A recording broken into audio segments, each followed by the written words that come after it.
Est-ce que la Bible se contredit? Tait-elle? 1 Timothée verset 12 à 15 Je ne permets pas à la femme d'enseigner, ni de prendre de l'autorité sur l'homme, mais elle doit demeurer dans le silence. 15 Elle sera néanmoins sauvée en devenant mère, si elle persévère avec modestie dans la foi, dans la charité, et dans la sainteté. Pourquoi Paul dit à Timothée qu'il ne permet pas à la femme d'enseigner ni de prendre autorité sur l'homme alors qu'il a confié l'enseignement de l'apôtre Apollos à une femme? Priscille. Quand nous lisons notre Bible nous voyons Priscille et Achias tous les deux ont prêché à Apollos, Achilas enseignait et Priscille aussi enseignait Apollos qui est devenu le meilleur apôtre. Et ce apôtre Paul se contredisait-il? D'un côté il confie l'enseignement de Apollos à une femme et d'un autre côté il interdit à la femme de prêcher. Et dans Romains il cite ses collaborateurs femmes au nombre de 3. Saluez Prisca et Achilas, mes compagnons d'œuvre en Jésus-Christ, saluez Marie, qui a pris beaucoup de peine pour vous. Saluez Tryphène et Tryphos, qui travaillent pour le Seigneur. Saluez Perside, la bien-aimée, qui a beaucoup travaillé pour le Seigneur. Romains 16 verset 3, 6, 12 LSG. Lorsqu'il écrit aux Galates il dit. Galates 3, 28 Il n'y a plus ni juif ni grec ni esclave ni libre, il n'y a plus ni homme ni femme car vous êtes tous un en Jésus-Christ. Et à Timothée il ne permet pas à la femme d'enseigner. Timothée était entouré des femmes, Eunice sa mère, Loïs sa grand-mère et on ne connaît pas le nom de son père ni son grand-père. Où étaient partis les hommes de la famille de Timothée? Timothée était pasteur d'une église d'Éphèse en Turquie. Ministère de la femme. Myriam. 1. La sœur de Moïse, Exode 15 versets 20 à 21 LSG, 20. Marie, la prophétesse, sœur d'Aaron, prit à sa main un tambourin, et toutes les femmes vinrent après elle, avec des tambourines et en dansant. 21. Marie répondait aux enfants d'Israël, chantez à l'Éternel, car il a fait éclater sa gloire, il a précipité dans la mer le cheval et son cavalier. Et reconnut leader du peuple au même rang qu'Aaron et Moïse. Michée 6 verset 4. LSG 4. Car je t'ai fait monter du pays d'Égypte, je t'ai délivré de la maison de servitude, et j'ai envoyé devant toi Moïse, Aaron et Marie. Hulda, femme d'un fonctionnaire de Jérusalem était prophétesse, le roi Josias envoya un messager pour la consulter alors qu'il y avait un prophète à cette époque. 2 Rois 22 verset 15, 22, LSG 15. Après qu'ils lui eurent parlé, elle leur dit. Ainsi parle l'Éternel, le Dieu d'Israël. Dites à l'homme qui vous a envoyé vers moi. 16. Ainsi parle l'Éternel. Voici, je vais faire venir des malheurs sur ce lieu et sur ses habitants, selon toutes les paroles du livre qu'a lu le roi de Juda. 2 Rois 22h16, 18 à 20 LSG 16. Ainsi parle l'Éternel. Voici, je vais faire venir des malheurs sur ce lieu et sur ses habitants, selon toutes les paroles du livre qu'a lu le roi de Juda. 18. Mais vous direz au roi de Juda, qui vous a envoyé pour consulter l'Éternel. Ainsi parle l'Éternel, le Dieu d'Israël, au sujet des paroles que tu as entendues. 19. Parce que ton cœur a été touché, parce que tu t'es humilié devant l'Éternel en entendant ce que j'ai prononcé contre ce lieu et contre ses habitants, qui seront un objet d'épouvante et de malédiction, et parce que tu as déchiré tes vêtements et que tu as pleuré devant moi, moi aussi, j'ai entendu, dit l'Éternel. 20. C'est pourquoi, voici, je te recueillerai auprès de tes pères, tu seras recueilli en paix dans ton sépulcre, et tes yeux ne verront pas tous les malheurs que je ferai venir sur ce lieu. Ils rapportèrent au roi cette réponse. 2. Déborah. Femme de Lapidote était prophétesse et juge sur Israël. Juge 4, versets 4 à 6 LSG 4. Dans ce temps-là, Déborah, prophétesse, femme de Lapidote, était juge en Israël. 5. Elle siégeait sous les palmiers, entre Rama et Béthel, dans la montagne d'Éphraïm, et les enfants d'Israël montaient vers elle pour être jugés. 6. Elle envoya appeler Barak, fils d'Abinom, de Kédesh Nephtali, et elle lui dit. N'est-ce pas l'ordre qu'a donné l'Éternel, le Dieu d'Israël? Va, dirige-toi sur le mont Tabor, et prends avec toi 10 000 hommes des enfants de Nephtali et des enfants de Zabulon. 3. Anne, fille de Phanuel au temple était prophétesse. Luc 2 verset 36 LSG Il y avait aussi une prophétesse, Anne, fille de Phanuel, de la tribu d'Ésée. Elle était fort avancée en âge, et elle avait vécu 7 ans avec son mari depuis sa virginité. 5. Les 4 filles de l'évangéliste Philippe étaient prophétesses. Acte 21, versets 8 à 9 LSG 8. Nous partîmes le lendemain, et nous arrivâmes à Césarée.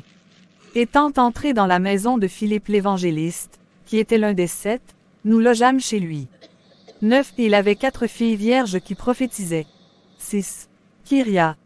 L'élu en charge de sa maison 2 Jean 1 verset 1 LSG 1. L'Ancien, à Kyria l'élu et à ses enfants, que j'aime dans la vérité, et ce n'est pas moi seul qui les aime, mais aussi tous ceux qui ont connu la vérité, Lydie, fondatrice de la communauté chrétienne de Philippe, pasteur de son groupe maison. Acte 16h13-15. C'est elle qui recevait dans sa maison. Phobé. Bras droit de Paul ministre diaconesse de l'église de Sancré, elle prêchait Romains 16 versets 1 à 6 LSG 1. Je vous recommande Phobé, notre sœur, qui est diaconesse de l'église de Sancré, 2. Afin que vous la receviez en notre Seigneur d'une manière digne des saints, et que vous l'assistiez dans les choses où elle aurait besoin de vous, car elle a donné aide à plusieurs et à moi-même. 3. Saluez Prisca et Aquilas, mes compagnons d'œuvre en Jésus-Christ, 4. Qui ont exposé leur tête pour sauver ma vie. Ce n'est pas moi seul qui leur rend grâce, ce sont encore toutes les églises des païens. 5. Saluez aussi l'église qui est dans leur maison. Saluez Épaïnette, mon bien-aimé, qui a été pour Christ les prémices de l'Asie. 6. Saluez Marie, qui a pris beaucoup de peine pour vous. 6. Priscilla, femme d'Aquilas, collaboratrice avec son mari de Paul à Corinthe puis à Éphèse, 1 Corinthiens 16 versets 9 à 10 LSG, 9 car. Une porte grande et d'un accès efficace m'est ouverte, et les adversaires sont nombreux. 10. Si Timothée arrive, faites en sorte qu'il soit sans crainte parmi vous, car il travaille comme moi à l'œuvre du Seigneur. LSG 14. Saluez Asyncrite, Phlégon, Hermès, Patroba, Hermas, et les frères qui sont avec eux. 15. Saluez Philologue et Julie, Nérée et sa sœur, et Olympe, et tous les saints qui sont avec eux. 16 versets 14 à 15. LSG. Romains 16 versets 3 à 5 LSG. 3. Saluez Prisca et Aquilas, mes compagnons d'œuvre en Jésus-Christ. 4. Qui ont exposé leur tête pour sauver ma vie. Ce n'est pas moi seul qui leur rend grâce, ce sont encore toutes les églises des païens. 5. Saluez aussi l'église qui est dans leur maison. Saluez Épaïnette, mon bien-aimé, qui a été pour Christ les prémices de l'Asie. Timothée 4 verset 19. Ils accueillent Paul dans leur maison qui servait de lieu de réunion. Acte 18 verset 29. Ils deviennent missionnaires car ils accompagnent Paul à Éphèse. Ils reprennent Apollo en lui enseignant les voies de Dieu, c'est les deux qui le font. Donc Priscilla est à la fois une missionnaire, une enseignante et pasteur. Les messagères de bonnes nouvelles sont une grande armée, l'armée va au combat et nous voyons qu'elles font fuir les rois, elles ont donc l'autorité. Psaume 68 versets 12 et 13. Le Seigneur dit une parole, et les messagères de bonnes nouvelles sont une grande armée. 13. Les rois des armées fuient, et celles qui restent à la maison partagent le butin. Marie. 7. Marie de Magdala fut la première après la résurrection à apporter la bonne nouvelle aux disciples. Marc 16 verset 1. Marc 16 sur 1 LSG 1. Lorsque le sabbat fut passé, Marie de Magdala, Marie, mère de Jacques, et Salomé, achetèrent des aromates, afin d'aller embaumer Jésus. Samaritaine, parla à son village de Jésus. Jean 4 versets 1 à 30. C'est une évangéliste. Évodie et Saint-Tiche ont combattu pour l'évangile avec Paul et ses compagnons. Comment pouvait-elle le faire sans autorité? Philippiens 4 verset 1. C'est pourquoi, mes bien-aimés, et très chers frères, vous qui êtes ma joie et ma couronne, demeurez ainsi fermes dans le Seigneur, mes bien-aimés. 2. J'exhorte Évodie et j'exhorte Saint-Tiche à être d'un même sentiment dans le Seigneur. 3. Et toi aussi, fidèle collègue, oui, je te prie de les aider, elles qui ont combattu pour l'Évangile avec moi, et avec Clément et mes autres compagnons d'œuvre, dont les noms sont dans le livre de vie. Réjouissez-vous toujours dans le Seigneur. Je le répète, réjouissez-vous. Nous voyons donc que la femme peut exercer un ministère d'autorité que ce soit dans l'Ancienne comme dans la Nouvelle Alliance. 1 Corinthiens 7 verset 16. Or je suis frappé de la manière dont l'apôtre traite ces sujets dans le chapitre 7. Il y avait cependant des relations moins simples, celle par exemple d'une femme chrétienne avec un païen, ou d'un mari chrétien avec une femme païenne versets 12 à 17, 1 Corinthiens 7 versets 12 à 13, 15 à 16 LSG, 12, aux autres, ce n'est pas le Seigneur, c'est moi qui dis, si un frère a une femme non croyante, et qu'elle consent à habiter avec lui, qu'il ne la répudie point, 13, et si une femme a un mari non croyant, et qu'il consent à habiter avec elle, qu'elle ne répudie point son mari. 15. Si, l'incrédule étant donc sanctifié par le conjoint chrétien, les enfants, issus de cette union, sont saints et ont droit, par leur position, de faire partie de la maison de Dieu. Il faut se rappeler que c'est de la maison qu'il est question dans tous ces chapitres, et non pas de corps de Christ. Les enfants sont placés dans une position de sainteté, de mise à part, condition extérieure qui a rapport à la terre. Il ne s'agit pas ici de leur salut éternel, mais ils sont considérés comme faisant partie de la maison de Dieu sur la terre, afin d'avoir part à toutes les bénédictions qui s'y trouvent. Afin de pouvoir faire partie de la congrégation sainte qui était le peuple de l'Éternel. L'apôtre part de cette pensée pour montrer que, sous le régime de la grâce, les choses étaient exactement le contraire du régime légal. Un mari chrétien ne devait pas se séparer de sa femme païenne, parce que la femme était sanctifiée par le mari, et vice-versa.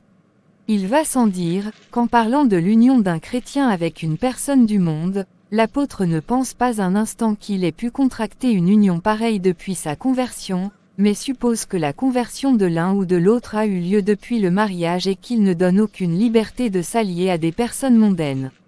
Le non-croyant se sépare, qu'il se sépare, le frère ou la sœur ne sont pas liés dans ces cas-là. Dieu nous a appelés à vivre en paix. 16. Car que sais-tu, femme, si tu sauveras ton mari? Ou que sais-tu, mari, si tu sauveras ta femme? Devaient-ils se séparer? Selon la loi juive, il aurait dû en être ainsi, comme on le voit au dernier chapitre d'Esdras, il fallait que l'Israélite se séparât de la femme étrangère. Femmes, n'écoutez ceux qui vous disent pour servir le Seigneur qu'il fallait attendre le mariage. Si tu mourrais avant d'être marié, quelle excuse donneras-tu à ton Créateur? C'est tout pour cette vidéo, veuillez aimer et partager autour de vous. Abonnez-vous à notre chaîne YouTube, activez la cloche de notification pour ne manquer aucune de nos vidéos. Demeurez bénis au nom de Jesus Christ.